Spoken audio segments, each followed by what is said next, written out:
បាទសួស្តីបងប្អូនអរគ្នានៅថ្ងៃនេះភាសាជាទិវាបណ្ដៃក្រេតជាតិអញ្ចឹងខ្ញុំក៏មានអត្ថបទខ្លីមួយដែរទាក់ទងទៅនឹង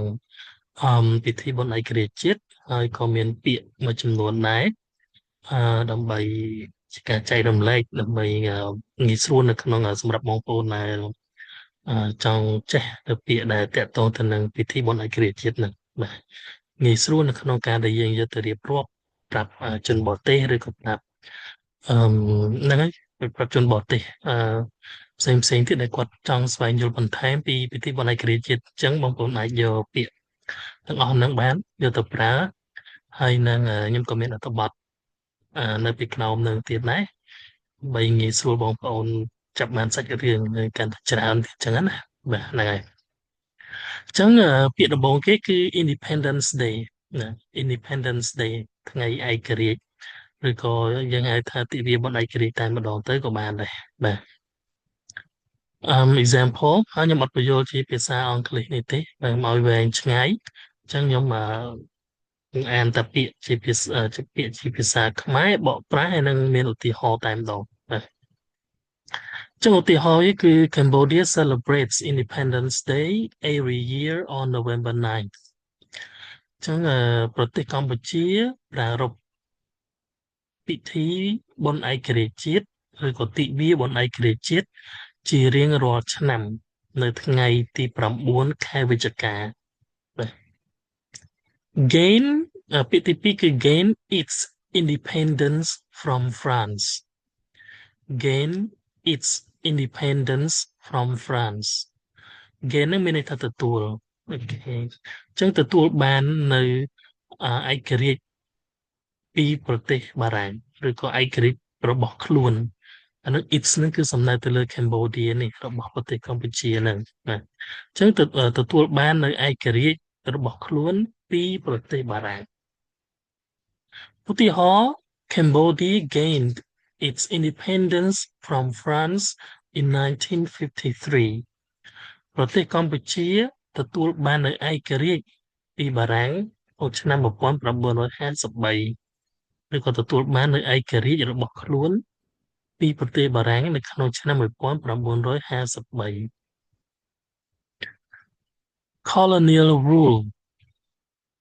colonial rule អាណានិគម the people suffer under colonial rule for many years the people suffer under colonial rule for many years ប្រជាជននៅប្រទេសកម្ពុជានឹងទទួលរង suffer បាទទទួលរងតែកាលណាយើងនិយាយទទួលរងវាមិនដែលជាយើងមិនគិតថាជារឿងល្អទេបាទហ្នឹងហើយអញ្ចឹងទទួលរងអឺ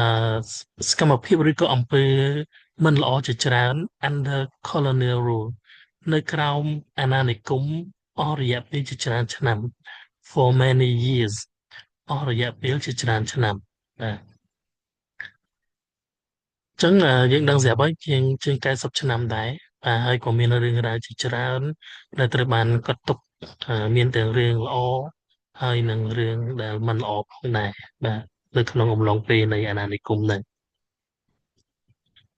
ពាក្យទី4ឃ្លាទី4គឺ lead a peaceful struggle through diplomacy lead a peaceful struggle through diplomacy ចឹង lead នេះដឹកនាំដោយសារខ្ញុំបានបរៀនពាក្យច្រើនដែរពីវីដេអូមុនអញ្ចឹងវាស្ថិតនៅក្នុងក្បែរវាមិនជាខុសគ្នាឆ្ងាយប្រហែលថ្មីទេសម្រាប់បងប្អូនដែលធ្លាប់មើលវីដេអូពីមុនមកណាបាទហើយខ្ញុំដាក់ជា clear តែម្ដងទៅការសិក្សាជា clear នេះគឺកាន់តែចាំជា clear ហ្នឹងក៏វាមានអត្ថប្រយោជន៍របស់វាដែរគឺត្រូវការប្រើពេលខ្លះដាក់មួយខ្សែហ្នឹងទៅយកតែម្ដងណាបើបងប្អូនទិញមួយខ្សែហ្នឹងចាំមួយខ្សែហ្នឹងយកមួយខ្សែហ្នឹងទៅនិយាយពីព្រឹត្តិការណ៍ហ្នឹងគឺជារឿងល្អជាងដែលយើងរៀបរាប់ព្រឹត្តិការណ៍មួយហ្នឹងហើយយើងនៅអង្គុយចាំនឹកឃើញពាក្យមួយទៀតណាអញ្ចឹងដោយសារនេះគឺជារឿងតកតងទៅនឹង Independence Day អញ្ចឹងអឺ clear ប្រយោគទាំងអស់ហ្នឹងគឺសិតតែតកតងទៅនឹង Independence Day បងប្អូនយកទៅប្រើក៏តកតងទៅនឹង Independence Day ហ្នឹងអញ្ចឹងខ្ញុំចង់និយាយថាយើងយកទៅរៀបរាប់មួយរ៉ាវនឹងយកតែម្ដងអញ្ចឹងយើងទិញជា clear វែងចេះគឺយកទៅប្រើវាល្អមួយយ៉ាងដែរបាទហ្នឹងហើយខ្ញុំបញ្ចូលពាក្យមួយទៅណា ចឹង lead នឹងមានថាដឹកនាំហើយ peaceful ដោយសន្តិវិធីដោយសន្តិភាព struggle តស៊ូបាទការខំប្រឹងប្រែង through នឹងតាមរយៈ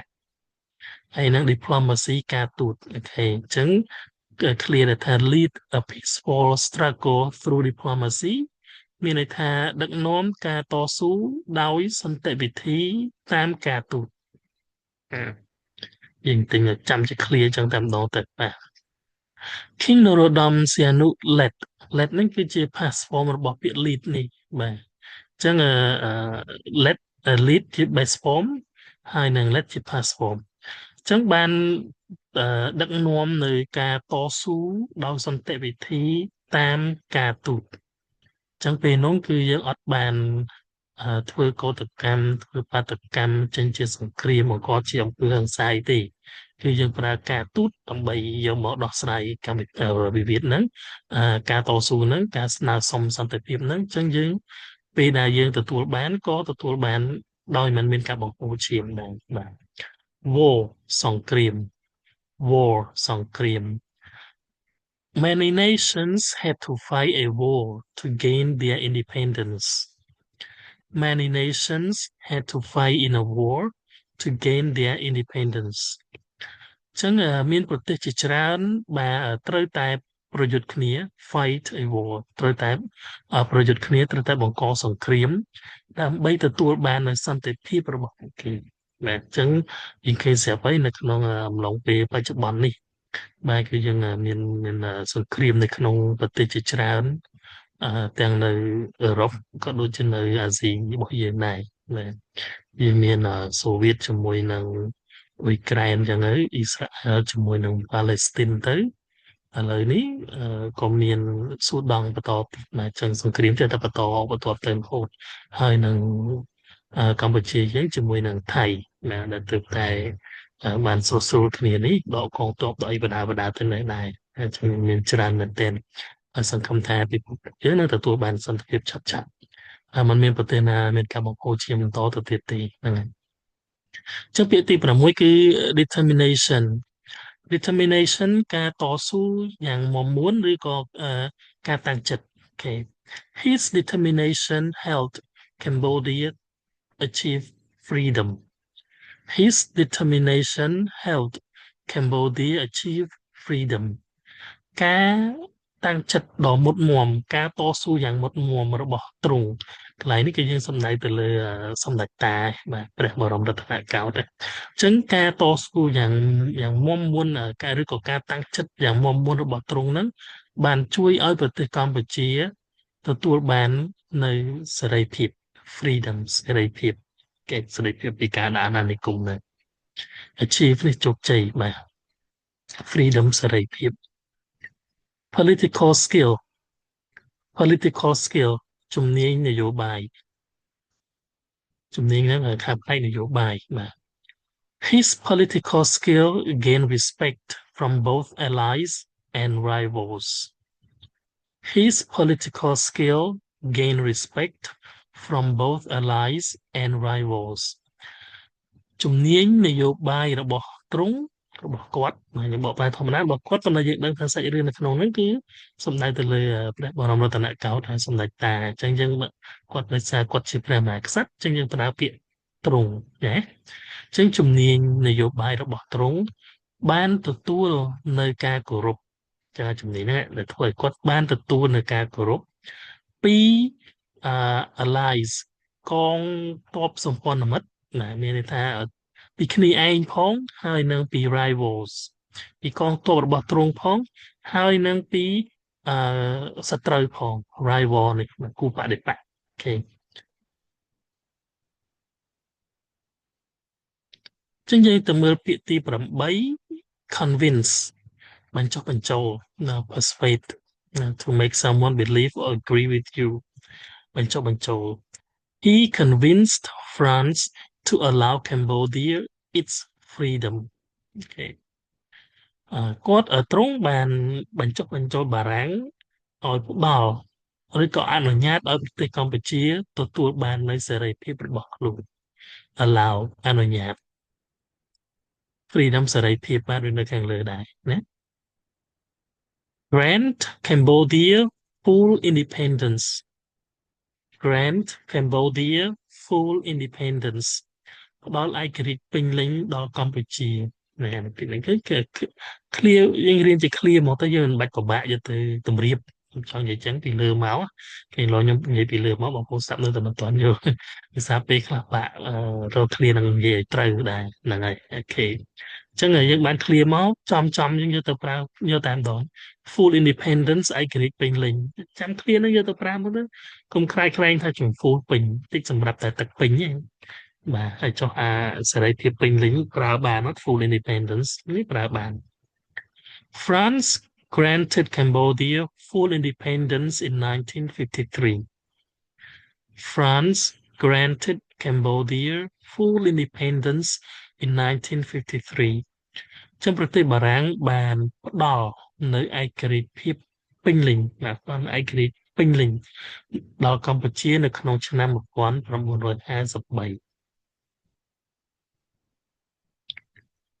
ពាក្យទី10ឃ្លាទី10 across nation across nation ទូទាំងប្រទេស in all parts of the country ទូទាំងប្រទេសតែម្ដង celebrations took place across the nation celebrations took place across the nation ការប្រារព្ធពិធីទាំងអស់ហ្នឹងគឺ took place កើតឡើងវាមកពី take place កើតឡើងacross the nation ទូទាំងប្រទេសណាការប្រារព្ធពិធីអបអរជ័យជំនះហ្នឹងពិធីបុណ្យឯករាជ្យជាតិហ្នឹងគឺបានកើតឡើងទូទាំងប្រទេសឬក៏យើងថានៅក្នុងពេលហ្នឹងក៏មិនទាន់មានពិធីហ្នឹងដែរព្រោះយើងនៅក្នុងអត្ថបទហ្នឹងគឺគេប្រកាសភ្លាមអញ្ចឹងគេមានការអបអរការអបអរហ្នឹងគឺទូទាំងប្រទេសយកភ្លាមតែម្ដងបងប្អូនប្រជាជនយើងគាត់សប្បាយរីករាយ crowd មហាជនឬក៏មនុស្សម្នាវងមនុស្ស a large group of people ក្រុមមនុស្ស A joyful crowd filled the streets on Independence Day A joyful crowd filled the streets on Independence Day បាទអញ្ចឹងមហាជនដែលមានការរីករាយជាខ្លាំងបាន fill the streets បានមកអបអរពេញផ្លូវ fill the streets feel នេះមានថាបំពេញគ្រប់ផ្លូវទាំងអស់ហ្នឹងមានថាពួកគាត់មកអបអរចេញមកតាមផ្លូវអបអរនៅថ្ងៃបុណ្យឯករាជ្យជាតិណាអាហ្នឹងវាមានឃ្លាវិធីច្រើនពាក្យអាចបកប្រែបានច្រើនfeel the streets ហ្នឹងបាទ feel the street ហ្នឹងគឺចេញមកអបអរតាមផ្លូវឬក៏នាំគ្នាមកជុំគ្នានៅតាមផ្លូវហ្នឹងដើម្បីអបអរបុណ្យឯករាជ្យជាតិក៏បានដែរបងប្អូនអាចមានឃ្លាផ្សេងពីហ្នឹងទៀតឲ្យតែមានន័យស្តៀងយើងអាចប្រើបានហើយមិនមែនចាំបាច់ទៅបកតាមខ្ញុំទេហ្នឹងហើយ celebrate វាជា verb មានថាប្រារព្ធពិធីហើយ celebrations នៅខាងលើនេះគឺជា noun ណាចឹង celebrate នេះវាជា verb ប្រារព្ធពិធី people celebrate with songs dances and fireworks people celebrate with songs dances and fireworks ចឹង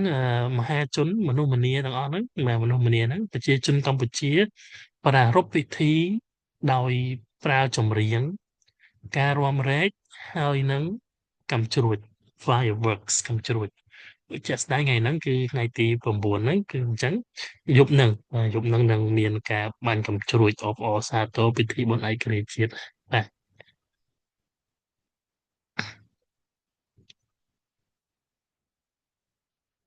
តទៅទៀតពាក្យទី13គឺ symbol of freedom ណា symbol of freedom និមិត្តសញ្ញានៃសេរីភាព freedom សេរីភាព The Independence Monument is a symbol of freedom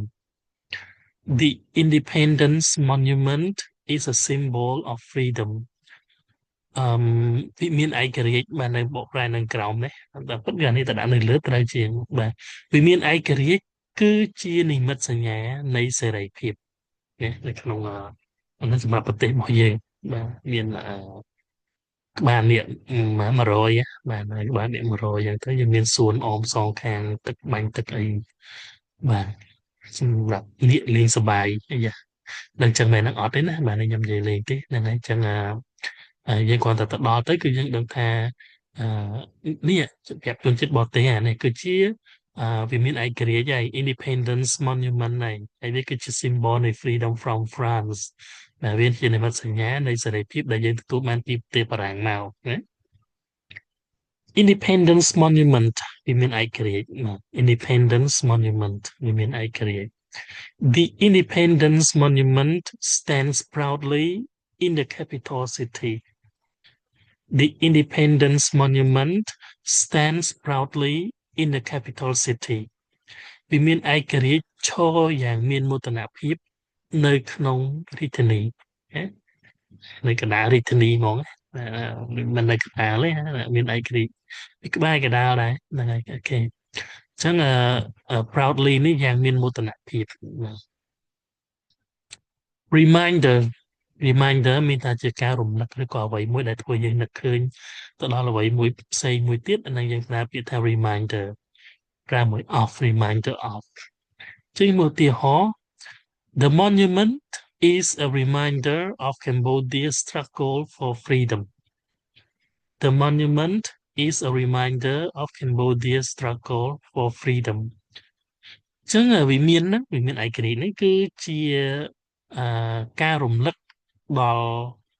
ការតស៊ូរបស់ប្រទេសកម្ពុជាដើម្បីទទួលបានសេរីភាពឬក៏ដើម្បីសេរីភាពណា reminder ធ្វើឲ្យយើងនឹកឃើញដល់ការតស៊ូរបស់ប្រទេសកម្ពុជាដើម្បីទាមទារសេរីភាពហ្នឹងអញ្ចឹងក៏បានណាបាទ historic victory ជ័យជំនះប្រវត្តិសាស្ត្រ historic ហ្នឹងជា adjective នៃប្រវត្តិសាស្ត្រហើយនេះ history នេះគឺជា noun ប្រវត្តិសាស្ត្រអូខេ victory នេះជ័យជំនះ win អញ្ចឹង example independence was a historic victory for the Cambodian people. Independence was a historic victory for the Cambodian people. អញ្ចឹងឯករាជ្យភាពឬក៏ឯករាជ្យនេះគឺជាជ័យជំនះប្រវត្តិសាស្ត្រសម្រាប់ប្រជាជនកម្ពុជាឯករាជ្យគឺជាជ័យជំនះប្រវត្តិសាស្ត្រសម្រាប់ប្រជាជនកម្ពុជា Cambodian people ប្រជាជនកម្ពុជាពាក្យទី17 parades ការហែក្បួនបាទការដើរក្បួនកាលពីខ្ញុំនៅរៀនក៏ខ្ញុំធ្លាប់ចូលរួមនៅក្នុងការប្រារព្ធពិធីបុណ្យឯករាជ្យជាតិហ្នឹងបានច្រើនដងដែរបាទហ្នឹងហើយអូខេដោយសារការនោះសម្ដេចតាគាត់នៅមានប្រជជនបាទអញ្ចឹងហើយក៏ការនោះក៏នៅរៀនដែរអញ្ចឹងពីប្រារព្ធពិធីមួយគាត់បាទគេអត់បានជាមួយនឹងថ្នាក់ដឹកនាំទៅក្រៅនេះទេហ្នឹងហើយក៏ដូចជាមិនធ្លាប់បានទៅទៀតដែរមកចូលរួមដូចជាបាន3-4ដងដែរបាទហ្នឹងហើយ3-4ដងដែរសឹងតែរាល់ឆ្នាំដែរការនៅរៀនអូខេ parades ការហែក្បួនគឺជា public celebrations where people march នេះ march មានថាដើរក្បួនរួមគ្នាដោយមានភ្លេងហើយនិងទង់ជាតិ Parades are held every year on Independence Day. Parades are held every year on Independence Day.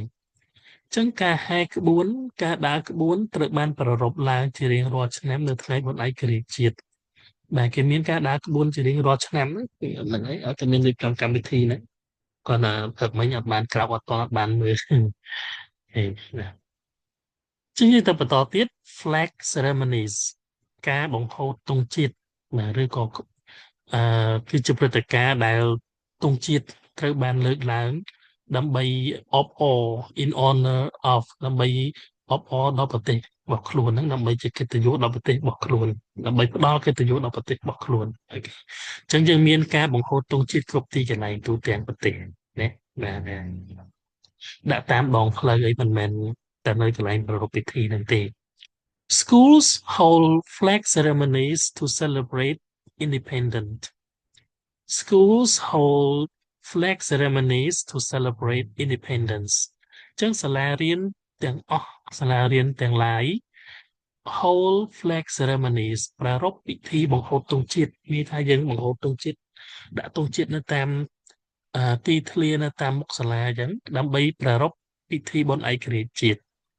Independence គេប្រើទៅ Independence ហ្មងទៅដោយសារអត្ថបទយើងគឺនិយាយទៅពីរឿងឯករាជ្យជាតិហ្នឹងអញ្ចឹងយើងអាចគេមិនចាំវែងឆ្ងាយ Independence Day អីឬក៏អីនេះទេបាទ event អីបន្ថែមទេមិនបាច់ទេតែ noun Independence មួយហ្នឹងគឺមានន័យគ្រប់គ្រាន់ Fireworks កាំជ្រួច Fireworks កាំជ្រួច The sky was filled with fireworks at night.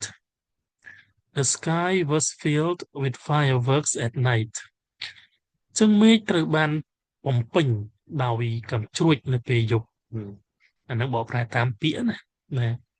ចឹងយើងអាចនិយាយភាសាសាមញ្ញមកមេឃពោពេញទៅដោយភ្លើងកាំជ្រួចពន្លឺកាំជ្រួចយើងហៅភ្លើងកាំជ្រួចវាមិនត្រូវពន្លឺកាំជ្រួចនៅពេលយប់យើងយប់ឡើងគេបាញ់កាំជ្រួចហ្នឹងណា peace peace សន្តិភាព okay the day reminds people of the value of peace. The day reminds people of the value of peace. ថ្ងៃហ្នឹងមួយថ្ងៃដែលគេធ្វើកម្មវិធីហ្នឹងគឺធ្វើឲ្យប្រជាជននឹកឃើញដល់ reminds មានន័យថាធ្វើឲ្យនឹកឃើញដល់វាជា verb ដល់ពេលអ្វីមួយដែលធ្វើយើងនឹកឃើញដល់គឺ reminder នៅខាងលើមិញហ្នឹងបាទចឹង reminds people of remind ឲ្យដាក់ somebody មកឲ្យដាក់ពី of ផងបូកជាមួយ noun ចឹងថ្ងៃ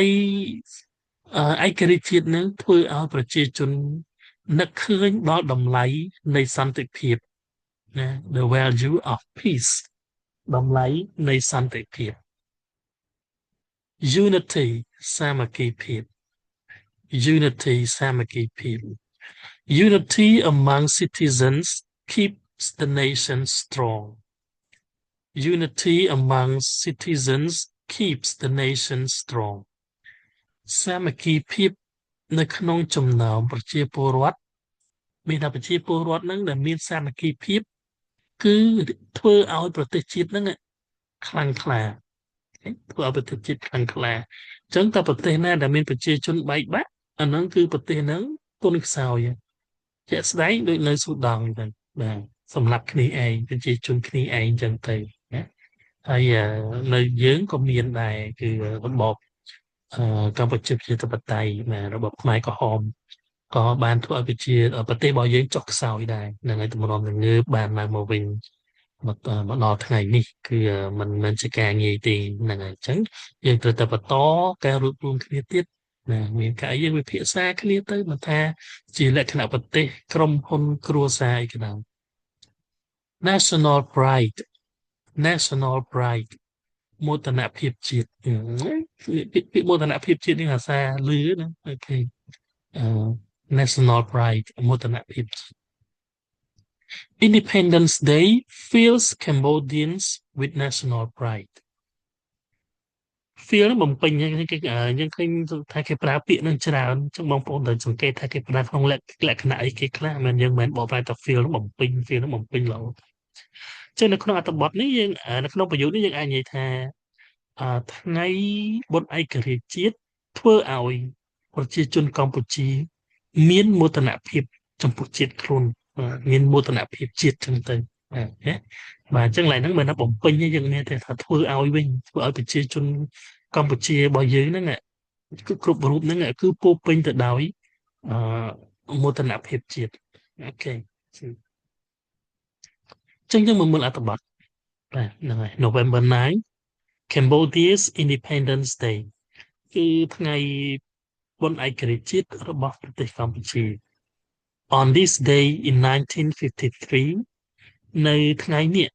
ក្នុងឆ្នាំ1953ថ្ងៃនេះថ្ងៃមុនវិច្ឆិកាហ្នឹងបាទ Cambodia gained its independence from France after nearly 90 years of colonial rule ប្រទេសកម្ពុជាទទួលបាននៅឯករាជ្យរបស់ខ្លួនពីប្រទេសបារាំងបន្ទាប់ពីការដាក់អាណានិគមអស់រយៈពេលជាង90ឆ្នាំណា King Norodom Sihanouk led a peaceful struggle through diplomacy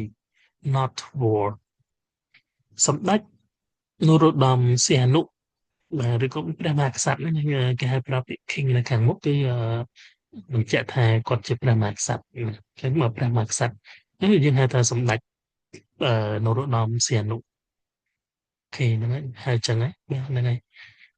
cái lô thà miền ấy cái chăm chui comment gặp có ngày nào được click nó tên luôn cái hai trung thầm mạch trắng ấy này bạn lệch bàn đất nóm nơi cá to su đồ peaceful ដែលនៅខាងលើថាម៉េចmình click បានpeaceful ដោយសន្តិភាពណាដោយសន្តិវិធីគេបានដឹកនាំនៅការតស៊ូដោយសន្តិវិធីតាមរយៈការទូត not war មិនមែនសង្គ្រាមទេអូខេអញ្ចឹងគាត់ដឹកនាំតាមរយៈការទូតនឹងដឹកនាំម៉េចឧទាហរណ៍ដូចជាយើងបានស្នើទៅរដ្ឋាភិបាលបារាំងដោយផ្ទាល់ណាសុំនៅផ្ទាល់តែម្ដងឬក៏យើងប្រើការទូតនឹងមានថាយើងផ្សព្វផ្សាយឲ្យប្រទេសផ្សេងផ្សេងទៀតដែលមានឥទ្ធិពលលើបារាំងហ្នឹងដែលជាសម្ព័ន្ធមិត្តបារាំងស្និទ្ធស្នាលមួយបារាំងហ្នឹងឲ្យជួយនិយាយជាមួយបារាំងហ្នឹងចឹងទៅបាទហ្នឹងណាយើងហៅថាការទូតអីយើងប្រើវិធីសាស្ត្របញ្ចុះបញ្ចូលអញ្ចឹងយើងអត់អឺទៅវាយគ្នាទេបើវនេះមានតែវាយគ្នាមកបាទ His determination and political skill convinced France to grant Cambodia full independence ចឹងការតាំងចិត្តហើយនឹងជំនាញនយោបាយរបស់ទ្រង់បានបញ្ចុះបញ្ចូលប្រទេសបារាំងដល់នៅឯករាជ្យភាពពេញលេញដល់ប្រទេសកម្ពុជាណា The announcement brought joys across nation ការប្រកាសឯករាជ្យហ្នឹងណាបាននាំមកនៅភាពរីករាយទូទាំងប្រទេស brought វាមកពីពាក្យ bring បាននាំមកនៅភាពរីករាយទូទាំងប្រទេស in ភ្នំពេញនៅក្នុងទីក្រុងភ្នំពេញខ្ញុំអានភ្នំពេញអញ្ចឹងហ្មងណាបងប្អូនខ្លះទៅភ្នំផេនយើងកុំអានភ្នំផេនអូខេភ្នំផេនហ្នឹងដោយសារអីដោយសារបរទេសគាត់និយាយភាសាខ្មែរអត់ច្បាស់អញ្ចឹងគាត់អានភ្នំផេនអញ្ចឹងទៅប៉ុន្តែយើងជាជនជាតិខ្លួនឯងគឺយើងប្រើភាសាខ្មែរយើងភ្នំពេញយកតែម្ដងគឺអានឲ្យច្បាស់ចឹងតែម្ដងដើម្បីឲ្យគេទទួលបានឈ្មោះហ្នឹងឲ្យវាត្រូវណាកុំឲ្យតែបើយើងខ្មែរគ្នាឯងក៏នៅតែភ្នំផេនហ្នឹងដែរណាយើងភ្នំពេញតែគេនិយាយភ្នំផេនគាត់និយាយទៅដោយសារគេនិយាយអត់ច្បាស់យើងហៅឈ្មោះរបស់គេក៏ហៅអត់ច្បាស់ដែរដូចគ្នាហ្នឹងតែគេមានទៅមកហៅឈ្មោះគេមកកាត់តាមយើងណាអត់ទេចឹងយើងកុំព្យាយាមទៅបត់ទៅតាមគេទៅរហូតពេកបាទទាញគេមកយើងវិញខ្លះមកណាភ្នំពេញចឹងហើយនៅក្នុងទីក្រុងភ្នំពេញ crowds មហាជន celebrated ឬក៏វងមនុស្សជាច្រើនបានប្រារព្ធពិធីហ្នឹង as Cambodian flag was raised as កន្លែងនេះមានន័យថានៅពេលដែលខណៈដែលស្មើនឹងពាក្យ when បាទអញ្ចឹងមិនមែនដូចទេណានេះមិនមែនដូចទេពាក្យ as ហ្នឹងស្មើនឹងពាក្យ when នៅពេលដែល the Cambodian flag ទង់ជាតិរបស់ប្រទេសកម្ពុជា was raised high ត្រូវបានគេបង្ហូតឡើងខ្ពស់ for the first time as a symbol of freedom ជាលើកដំបូងតំណាងឲ្យនិមិត្តជាតំណាងឲ្យនិមិត្តសញ្ញានៃសេរីភាពអូខេស្នេះបកប្រែទៅជាវិញណាបាទណាចឹងឃើញ as ដូចគ្នាប៉ុន្តែpart of speech វាខុសគ្នាបាទអញ្ចឹងអត់បកប្រែដូចគ្នាទេកន្លែងហ្នឹងពីរហ្នឹងខុសគ្នាវាមានន័យច្រើនណាពី as ហ្នឹងចឹងខ្ញុំបកប្រែម្ដងទៀតនៅក្នុងទីក្រុងភ្នំពេញវងមនុស្សម្នាបានប្រារព្ធពិធីបានអបអរសាទរខណៈដែលទង់ជាតិរបស់ប្រទេសកម្ពុជាត្រូវបានលើកឡើងខ្ពស់ជាលើកដំបូងដែលជានិមិត្តសញ្ញានៃសេរីភាពអញ្ចឹងពេលនោះយើងអាចនិយាយថាអឺជាស្រ័យបងប្អូនទៀមកុំមកលួបអញ្ចឹងនៅពេលនោះយើងអាចនិយាយថាធម្មតាគេគ្រប់គ្រងអាណានិគមរបស់យើងអញ្ចឹងទង់ជាតិបើមិនដាក់ស្មើគ្នាក៏យើងទីបជាងគេដែរចង់និយាយអញ្ចឹងណាដោយសារគេជាអាណាព្យាបាលរបស់យើងគេគ្រប់គ្រងយើងប៉ុន្តែដល់ពេលថ្ងៃប្រារព្ធពិធីគឺអត់មានទង់ជាតិបារាំងទេតែទង់ជាតិយើងយកហ្មងដែរឬក៏ទង់ជាតិយើងដាក់ឲ្យស្មើមួយគេឬក៏ខ្ពស់ជាងគេដាច់ដោយឡែកទៅតែឯងណាបាទអញ្ចឹង វាបញ្ជាក់អំពីនិមិត្តជានិមិត្តសញ្ញានៃសេរីភាពបាទ today នៅថ្ងៃនេះ the Independence Monument វិមានឯករាជ្យ in ភ្នំពេញនៅក្នុងទីក្រុងភ្នំពេញ stands as a reminder of that historic victory ឈរជាការរំលឹកដល់ព្រឹត្តិការណ៍ជ័យជំនះប្រជាប្រវត្តិសាស្ត្រនោះ reminder ជាការរំលឹកទេអញ្ចឹងនៅថ្ងៃនេះ Independence Monument វាមានឯករាជ្យចឹងវាមានឯករាជ្យoriginal គឺនៅភ្នំពេញណាអញ្ចឹងប៉ុន្តែយើងនៅតាមបណ្ដាខេត្តមួយចំនួនក៏គេមានធ្វើដែរក៏មានសង់វាមានឯករាជ្យនឹងដែរណាបាទគេលោថាបងប្អូនមួយចំនួនគាត់ពិបាកនៅក្នុងការធ្វើដំណើរមកដល់ភ្នំពេញអញ្ចឹងអាចទៅមើលទៅតាមខេត្តខ្ញុំគឺជាខេត្តណាទេខ្ញុំអត់បានចាំដែរមិនដឹងថាកំពង់ចាមអីចឹងឬក៏ខណ្ឌណាទេហ្នឹងហើយគេមានធ្វើបាទហ្នឹងធំប៉ុនគ្នានេះដែរតាមខ្ញុំមើលតាមរូបខ្ញុំក៏អត់ដែរទៅដល់ដែរហ្នឹងអញ្ចឹងនៅថ្ងៃនេះវាមានឯករាជ្យនៅក្នុងទីក្រុងភ្នំពេញឈរជាការរំលឹកជាគ្រឿងរំលឹកទៅដល់ប្រវត្តិទៅដល់ជ័យជំនះប្រវត្តិសាស្ត្រនោះ every year ជារៀងរាល់ឆ្នាំ the country honors its day with parades ប្រទេសកម្ពុជាអបអរនៅថ្ងៃឯករាជ្យនេះដោយប្រើឬក៏ខ្មែរយើងបកឥឡូវហ្នឹងបកប្រែថាជាមួយនឹងទៅចុះជាមួយនឹង parades ការដើរក្បួន flag ceremonies ការបង្ហូតទង់ជាតិ and fireworks ហើយនឹងកាំជ្រួច celebrating peace ដោយអបអរដើម្បីអបអរនៅ peace សន្តិភាព unity ការបង្រួបបង្រួមជាតិ and national pride ហើយនឹងមោទនភាពជាតិបាទ unity ការបង្រួបបង្រួមគេពីសន្តិភាពអូខេហ្នឹងហើយអញ្ចឹងសម្រាប់អត្ថបទដែលតកតងទៅនឹងវិមានឯករាជ្យគឺខ្ញុំមានប៉ុណ្ណឹងហើយក៏គិតថាវាជាជំនួយទៅដល់បងប្អូនផងដែរដោយសារក្នុងនាមយើងជាខ្មែរគឺយើងត្រូវចាំហើយខ្ញុំគិតថាប៉ុណ្ណឹងវាមិនពិបាកចាំណាទេព្រោះបងប្អូនអាចចាំជាភាសាខ្មែរហើយឥឡូវយើងបងប្អូនទន្ទិញពាក្យជាភាសាអង់គ្លេសទៅឬក៏មើលទៅនៅអត្ថបទនឹងតែម្ដងទៅបាទហ្នឹងហើយអញ្ចឹងអាចរៀបរាប់ព្រឹត្តិការណ៍ហ្នឹងទៅដល់ជួយផ្សព្វផ្សាយទៅដល់ជនជាតិបរទេសមួយចំនួនដែលគាត់ធ្វើការសួរនាំនៅថ្ងៃនេះគេរៀបអីគេធ្វើអីឃើញអ៊ូអរម៉ែយប់ឡើងមានបាញ់កំជ្រួចហ្នឹងអញ្ចឹងបងប្អូនទៅ walk sit ទៅ walk អីជប់ជាមួយនឹងជនបរទេសជប់ជាមួយនឹងអីអញ្ចឹងគាត់សួរវិញអញ្ចឹងគាត់សួរនាំហើយអញ្ចឹងដែលយើងត្រូវមានអីដើម្បីជាការរៀបរាប់ទៅដល់ពួកគាត់វិញអញ្ចឹងសម្រាប់បងប្អូនដែលចេះភាសាអង់គ្លេសហើយគឺយើងប្រើអត្ថបទនេះប្រើពាក្យទាំងអស់គ្នាទាំងអស់នេះដែលបានមកពីការចែកម្លែករបស់ខ្ញុំនេះយើងយកទៅចែករំលែកបន្តទៀតឲ្យខាងបរទេសគាត់ដឹងអូខេ